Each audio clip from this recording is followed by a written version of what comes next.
Pour vous faire quelques petites démonstrations, on va supposer que vous avez une page HTML. Alors une page HTML, si on veut voir le contenu de la page, afficher le code source, on peut lire les éléments suivants. C'est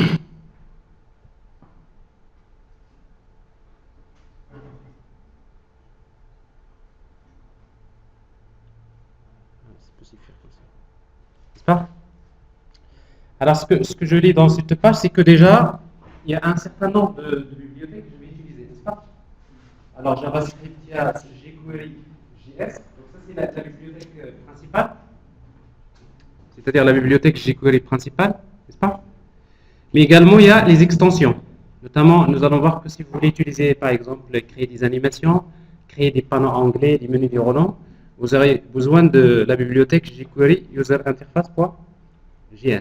Mais également, bien sûr, quand vous créez des menus déroulants, des panneaux anglais, vous utilisez des feuilles de style CSS. Ce n'est pas à vous de les créer, c'est que vous utilisez des feuilles de style CSS qui sont fournies par jQuery, n'est-ce pas?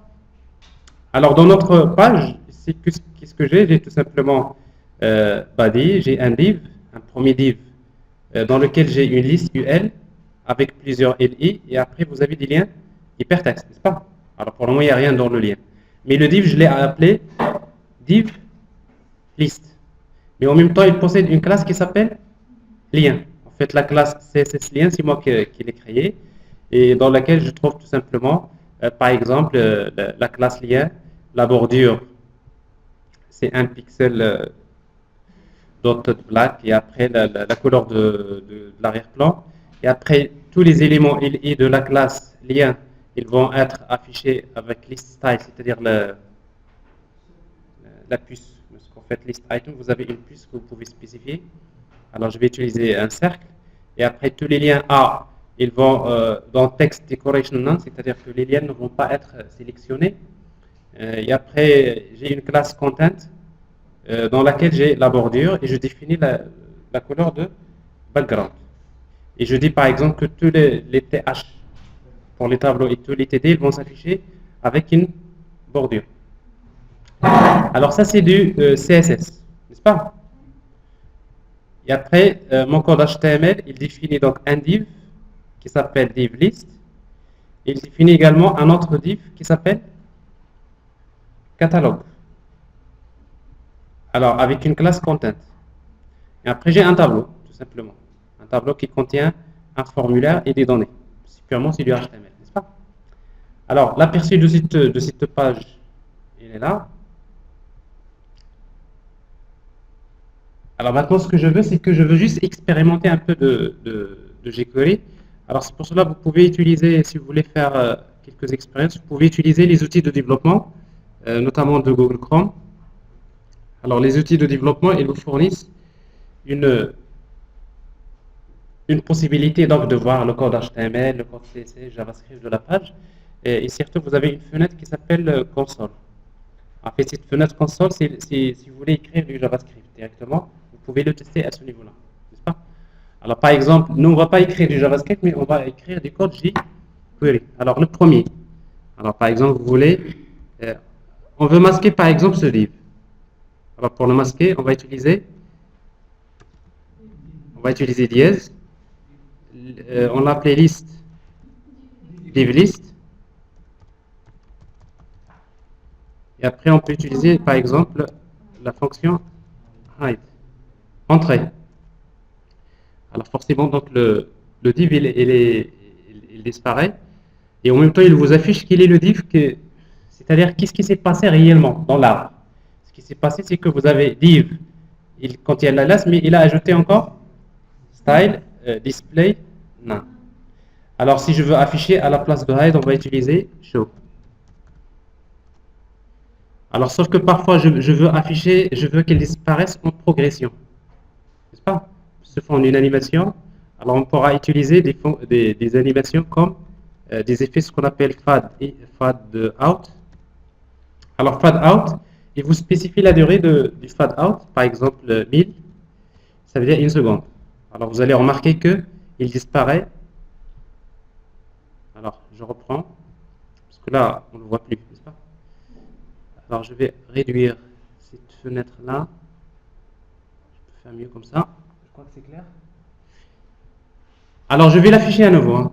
Je l'affiche. Alors pour l'afficher, c'est fad in. Alors je reprends. Donc fad, plutôt fad out.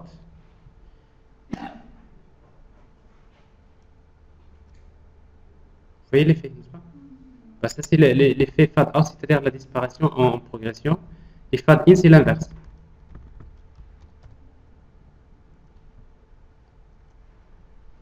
Voilà. Alors ça, c'est un premier test sur l'élément.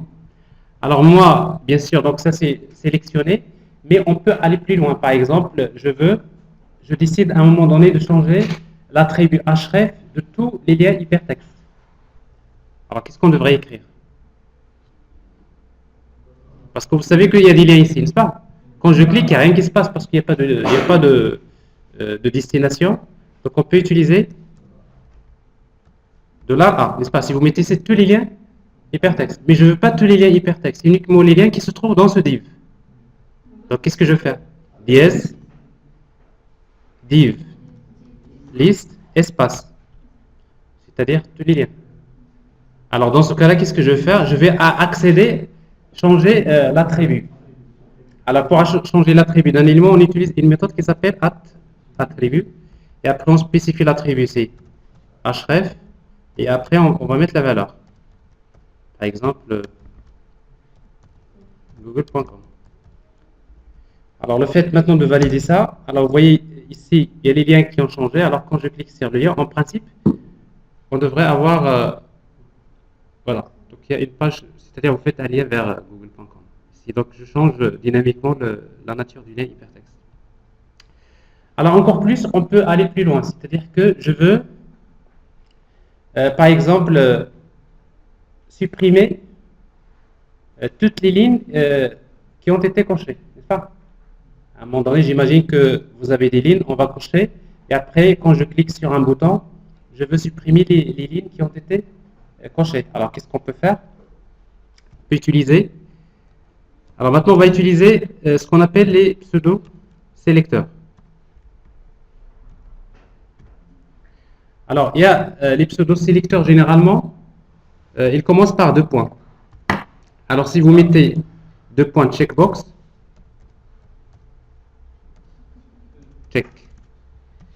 checkbox. Alors, checkbox, c'est-à-dire que vous avez, ici, vous êtes en train de chercher toutes les cases à cocher, n'est-ce pas? Mais je ne veux pas toutes les cases à cocher, les cases à cocher qui ont été cochées, n'est-ce pas? Alors, il y a également un autre pseudo-sélecteur qui s'appelle checked. Checked, n'est-ce pas? Alors ici, donc, je suis sûr d'avoir sélectionné les cases qui ont été cochées, mais pour supprimer, je vais supprimer la ligne, n'est-ce pas? La ligne. Alors, supprimer la ligne. Alors, je sais que la case se trouve dans TD, n'est-ce pas? Alors, pour récupérer l'élément parent, on va faire appel à une méthode qui s'appelle parent. Alors, déjà, parent, c'est-à-dire que c'est l'élément parent, c'est-à-dire celui qui va le contenir. Et du coup, donc, vous allez avoir ici, qu'est-ce qu'on va avoir? C'est la cellule. Alors, maintenant, si vous voulez, si vous appliquez une méthode, oui? Alors, maintenant, je ne veux pas la cellule, je veux la ligne. N'est-ce pas? Parce que qu'est-ce qu'il y a dans l'arbre? Il y a TR, après TD, après input type égale checkbox. Donc parent. Et encore, j'ajoute encore parent. Et après, donc je suis sur la ligne. Et après, je vais tout simplement utiliser une méthode qui s'appelle remove. Alors ici, donc je vais cocher une seule. Alors en principe, si je valide, alors je vois donc la ligne qui a été supprimée. Alors forcément, je voudrais que ça soit associé à un événement. Donc ça veut dire qu'il faut également, avec jQuery, savoir utiliser les événements. Et dans ce cas-là, qu'est-ce qu'on va faire? Ben, il faut écrire tout d'abord $, le bouton. Alors j'ai ici un bouton qui s'appelle sup. C'est-à-dire dans ID égale sup, n'est-ce pas? Et après, je voudrais lui attacher un événement. Alors c'est quoi l'événement? C'est click.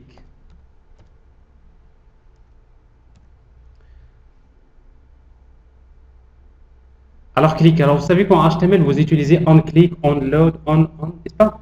Alors, avec jQuery, généralement, vous enlevez le on et après, vous pouvez utiliser les mêmes événements. Mais click, c'est-à-dire onClick. Quand je clique, je veux faire quelque chose, n'est-ce pas? C'est-à-dire que ce que je vais faire à l'intérieur. Alors, ici, on va écrire ce qu'on appelle une fonction JavaScript. Function, accolade, début, fin. Alors, ça veut dire quoi ça? Ça veut dire qu'en principe, si vous mettez ici quelque chose comme alerte, n'est-ce pas? Qu'est-ce qui va se passer? C'est que quand je clique sur le bouton, j'affiche alerte. Alors, je valide. Alors, quand je clique sur le bouton supprimer, j'ai alerte, n'est-ce pas? Alors, ça, c'est la gestion des événements. Mais c'est pas ce que je veux. Je veux, quand je clique, je veux supprimer. Donc, c'est-à-dire ici, au lieu de alerte, je vais reprendre le code de tout à l'heure, n'est-ce pas? Alors, je vais écrire $. Alors, qu'est-ce qu'on a écrit tout à l'heure? C'est deux points. Checkbox. Deux points. Checked. Voilà. Point. Parent. Point. Parent. Point. Remove. Point virgule. Reste parenthèse.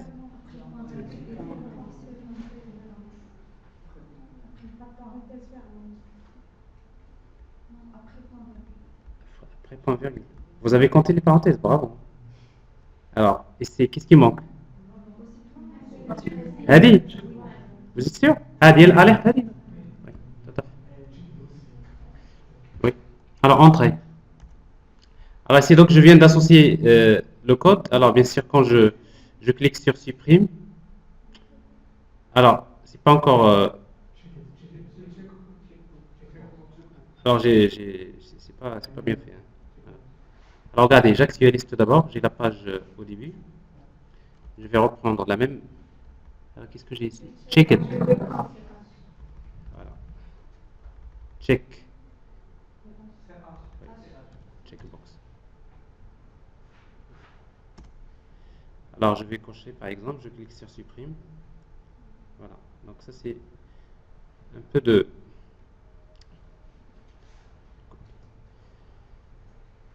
etc. On peut aller même plus loin, c'est que je reprends le contenu, j'ajoute un élément. Par exemple, je voudrais dupliquer par exemple un tableau, j'affiche le même. Je peux utiliser $. Alors je sais que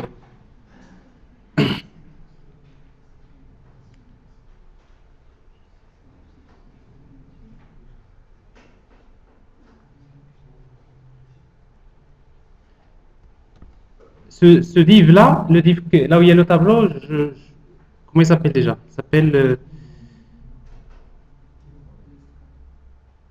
catalogue. Alors le div il s'appelle catalogue. Donc si j'écris catalogue point append. Alors vous savez, ça c'est quelque chose que vous allez souvent utiliser, append. C'est-à-dire que le div catalogue, je vais lui ajouter quelque chose. Il contient déjà un contenu, mais je vais lui ajouter. Alors si je veux ajouter juste du HTML, je peux écrire directement entre contenu, je peux mettre un texte, n'est-ce pas? Alors si vous faites ça, alors ici donc il y a un petit souci, has not happened, c'est 2P.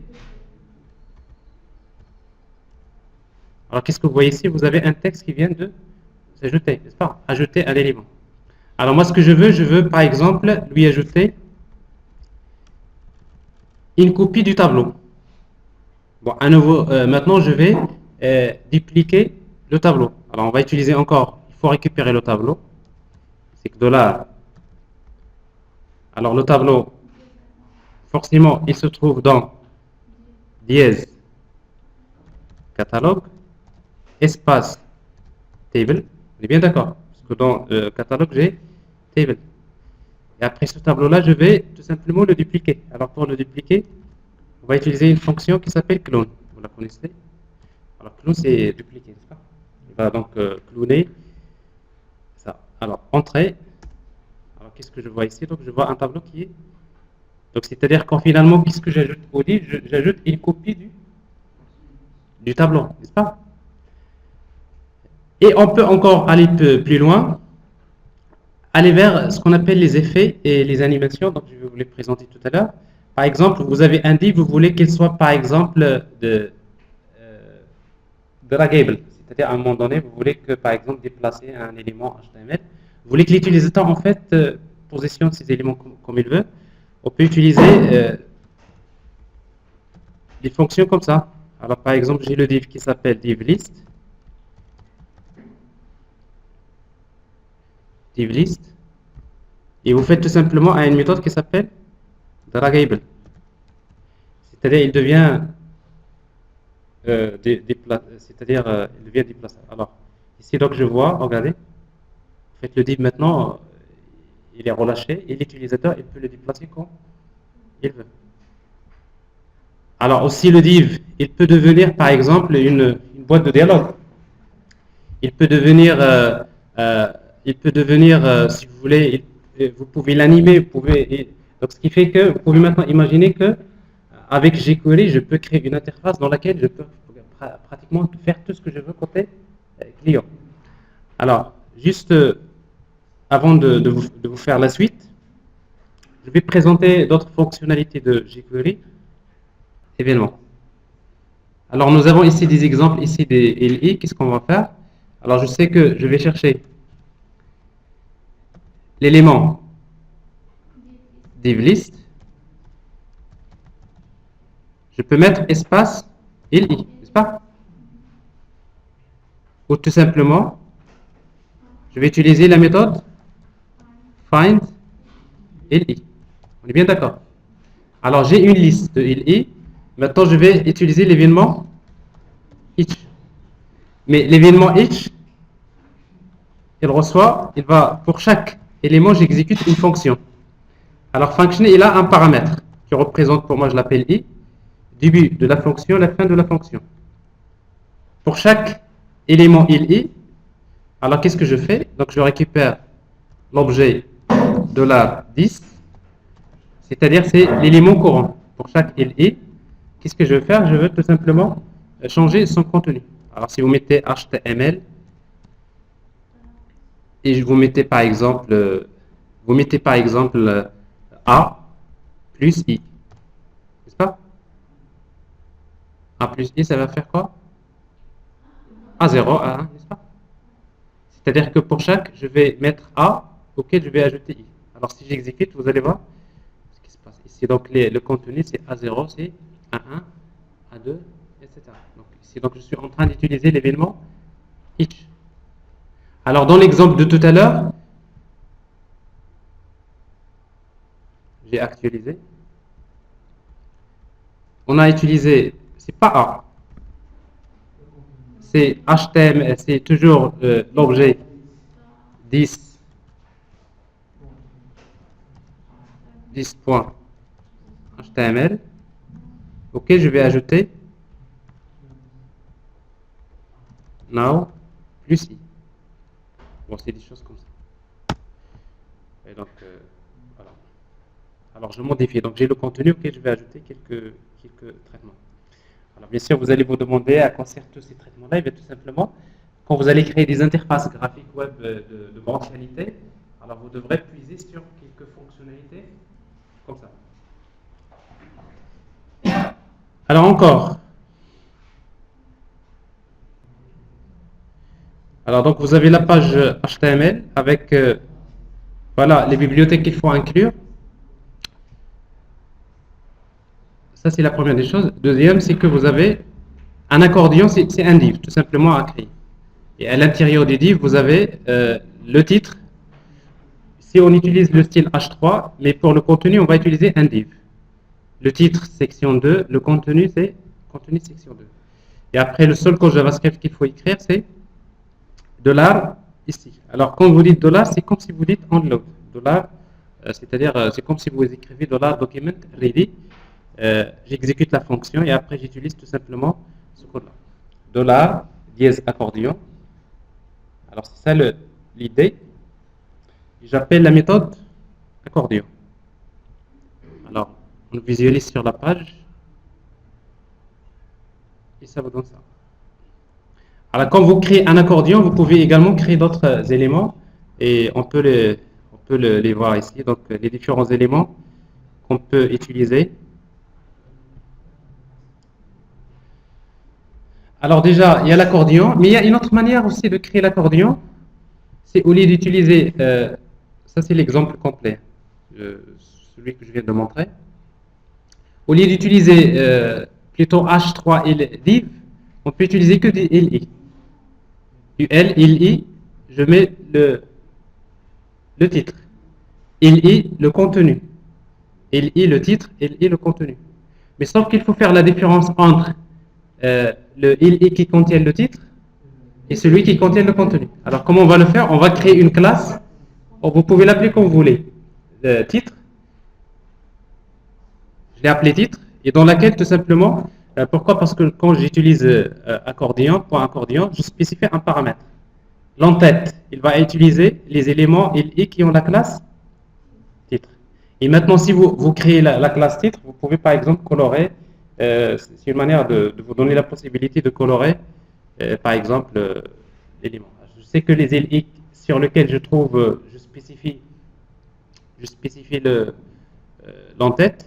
Vous voyez, la classe titre, ça peut être comme ça uniquement. La classe point titre, c'est background et je spécifie la couleur d'arrière-plan que je veux.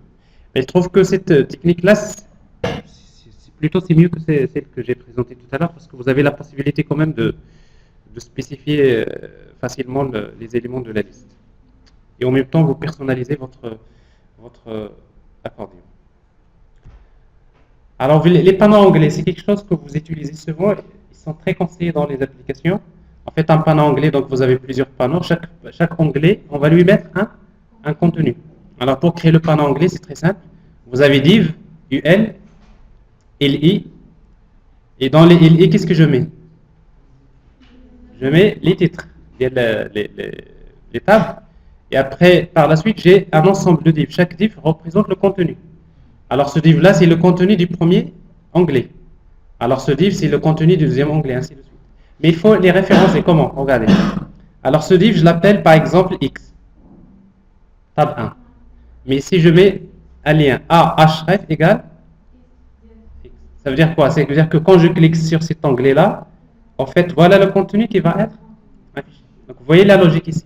Parce qu'en fait, ça, c'est du HTML, mais vous devrez quand même respecter cette spécification. C'est-à-dire que vous êtes en train de créer un lien vers un contenu. Et après, donc, si vous voulez que ce soit un panneau anglais, ben, c'est très simple. Il suffit d'écrire $tabs. Alors, si je prends ce code-là, je l'ajoute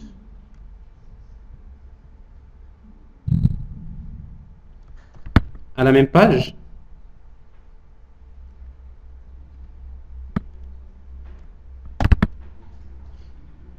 Alors, ça va donner quelque chose comme ça. Oui, je sais qu'il y a quelque chose qui marche pas, donc forcément, j'ai raté le... Alors, tout d'abord, voyons ce qui se passe ici. Alors, la structure. Alors, c'est pas ça ce qui va changer la donnée. Alors, ici, donc, vous avez les éléments qui sont bien configurés. Et après, alors, tout d'abord, comment ils s'appellent? Les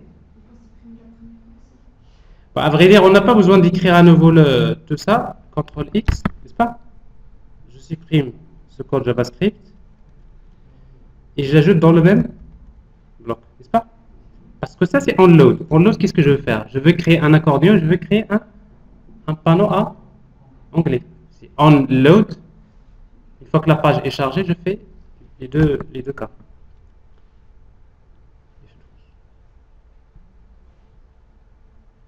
Alors, il y a quelque chose qui... Qu'est-ce qu'on a changé pour que... On a dû supprimer... Non, les liens, ils sont là.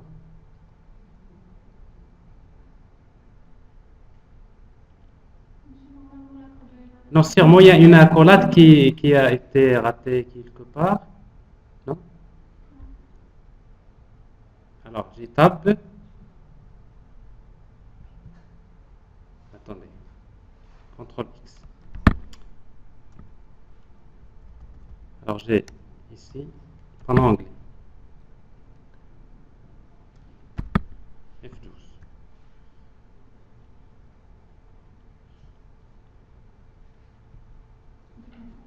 Alors, dites-moi qu'est-ce que j'ai changé. Alors, je vais carrément supprimer le panneau anglais. Parce qu'apparemment,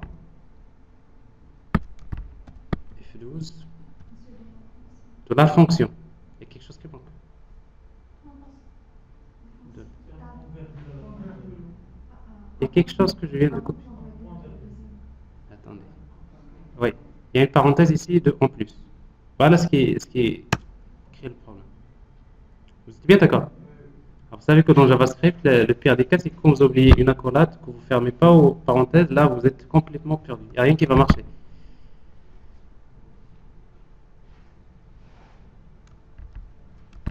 Voilà.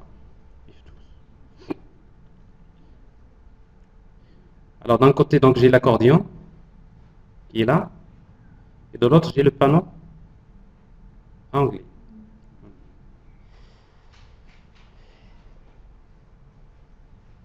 Alors, en plus, les menus du Roland. Alors, c'est quelque chose que vous pouvez vous amuser à écrire beaucoup de JavaScript pour créer les menus du Roland. Alors, pour créer les menus du Roland, vous avez UL, vous créez une liste avec plusieurs LI. Alors, chaque LI, ça représente l'élément du menu, n'est-ce pas? Par exemple, ici, XML. XML, j'ajoute ici une classe qui s'appelle UI State Disabled. Si vous voulez à un moment donné, par exemple, décider de désactiver un élément de monnaie. Donc, vous voulez appliquer une classe CSS qui est déjà prédéfinie, n'est-ce pas? Alors que les autres LI, ils sont actifs. Mais je vois ici, par exemple, programmation, il contient des sous-menus. Donc, à l'intérieur de LI, j'ai créé également un autre UL. LI, UL, UL, UL. Et donc, vous définissez votre menu. Et tout ce qu'il faut ajouter par la suite, c'est $ID, c'est le menu, point menu. Donc, rien à ajouter. Donc, ça devient un menu déroulant. Alors, la même chose, donc, si vous voulez, donc, je prends uniquement le code HTML, je l'ajoute à la même page,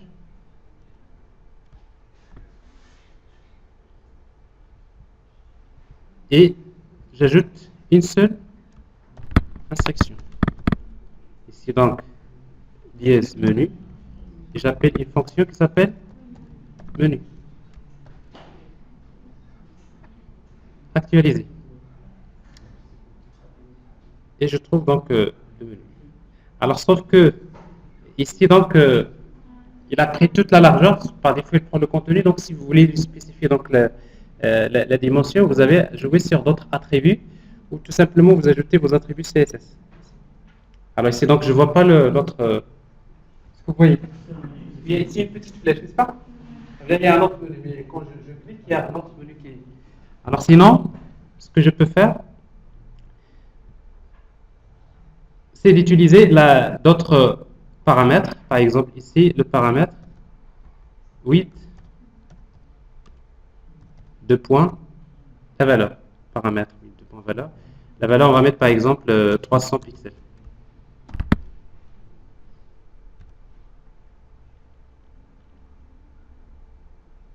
J'ai complètement. Donc, ce paramètre-là n'a pas bien fonctionné. J'ai d'ailleurs oublié comment on va l'appeler. Je ne l'ai pas ici en plus. Alors, le paramètre qui permet de changer la largeur.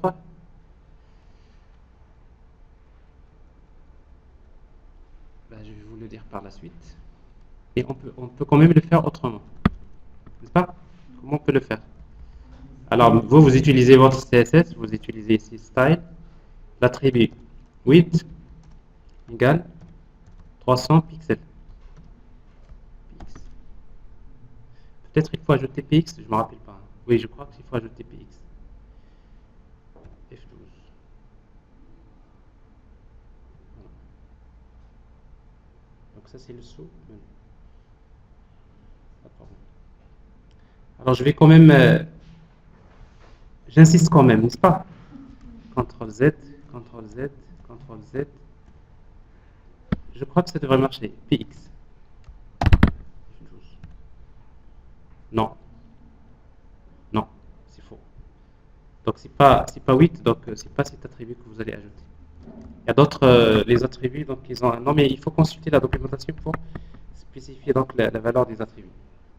Alors en tout cas, on va garder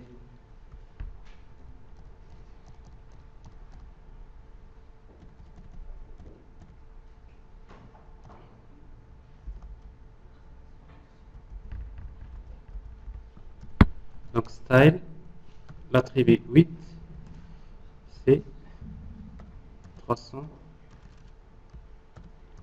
pixels.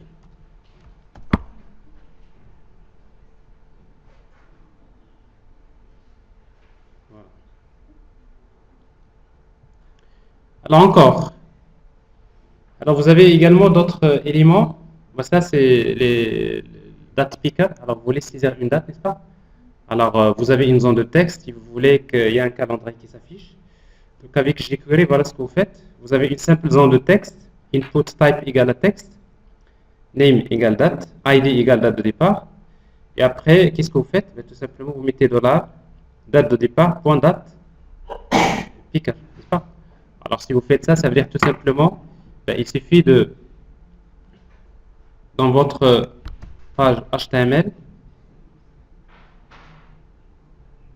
alors dans la page HTML, donc je vais quand même créer cette zone de texte, n'est-ce pas? Alors qu'est-ce que vous ajoutez?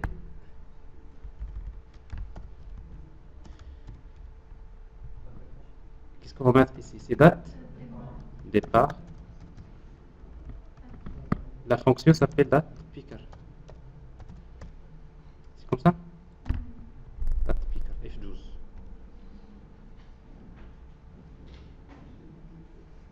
Alors dans la zone de texte, alors c'est mal écrit, hein? Date minuscule.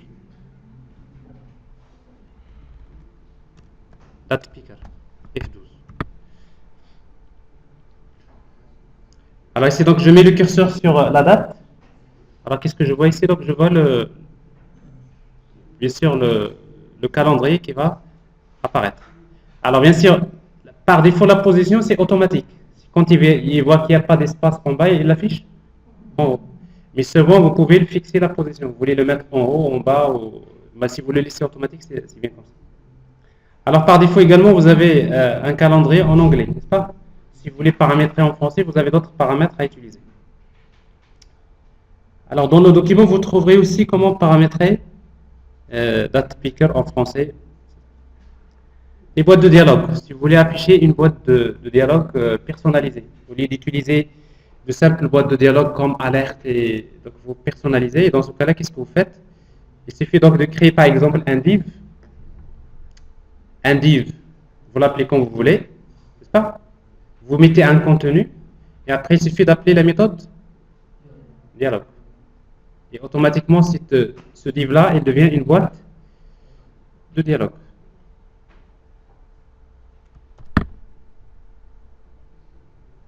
Alors vous avez du HTML.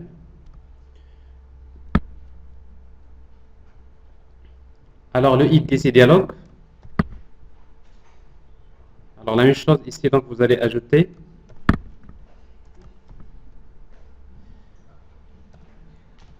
dialogue point dialogue. Alors c'est un div, mais en fin de compte, regardez ce qu'il devient. C'est une boîte de dialogue. Alors forcément, donc c'est une fenêtre. Mais après, si vous voulez également qu'il contienne des boutons de validation, par exemple, pour dialoguer avec l'utilisateur, vous pouvez les ajouter. Alors c'est pareil. Vous pouvez trouver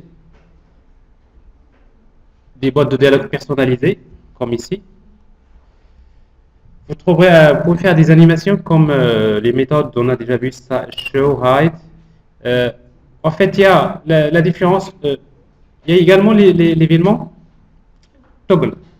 Donc, c'est-à-dire c'est que vous basculez entre un effet et un autre. Alors, souvent, on peut l'utiliser. Après, vous avez des méthodes que vous pouvez utiliser Euh, Par exemple, si vous voulez faire des animations, vous mettez $contenu.show, d'accord? Mais quel effet? Explode. Alors, explode, c'est quoi? C'est l'explosion. Alors ici, donc j'ai un div. Alors ici, j'ai un div. Alors, je prends le même div dialogue. Donc, je veux que le div dialogue soit affiché plutôt avec l'effet explode. Actualiser.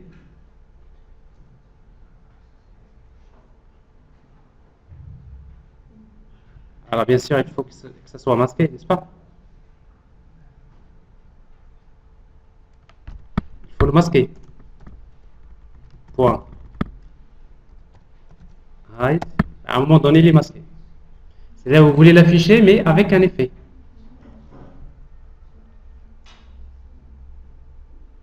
Alors, je ne sais pas si ça s'est passé très vite, mais on voit quelque chose. Hein.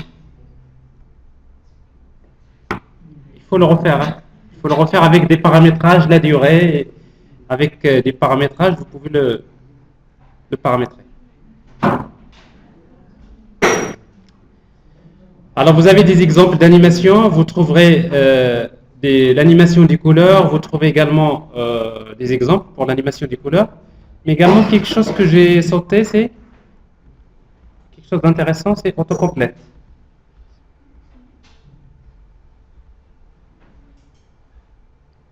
Alors, ça veut dire que ce n'est pas la bonne présentation, tout simplement. Alors, je viens de découvrir que j'ai pas utilisé la bonne présentation.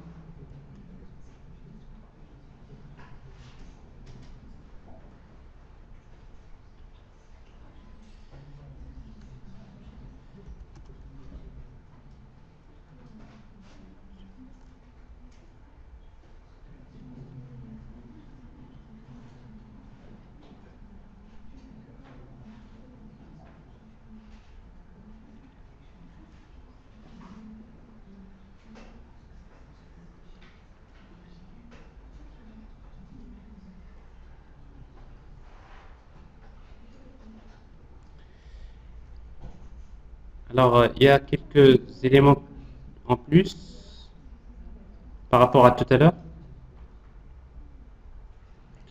C'est autocomplète. Alors, c'est quoi l'autocomplète? C'est un effet, ça vous arrive dans Google, quand vous faites des recherches, n'est-ce pas? Vous tapez juste une première lettre et après, il vous affiche des suggestions, n'est-ce pas? Alors, c'est quelque chose normalement qu'il faut faire avec beaucoup de code JavaScript. Alors, le principe, c'est simple. Alors, tout d'abord, il vous faut une liste de données. Alors, cette liste-là, c'est du JavaScript qu'on voit ici, n'est-ce pas?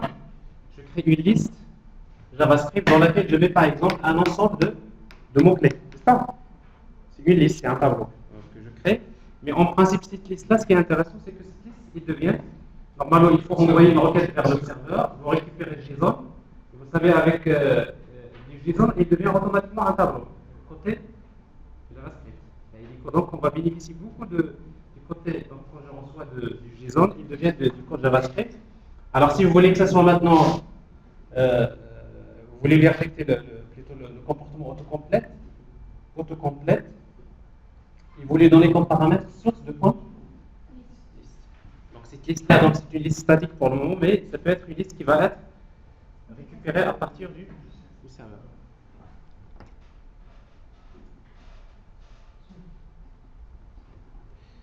Alors voilà, donc je crois que j'ai. Alors il y a d'autres choses que je n'ai pas présentées, mais je crois que vous avez une idée. Surtout, il y a la partie Ajax, bien sûr. Alors stop.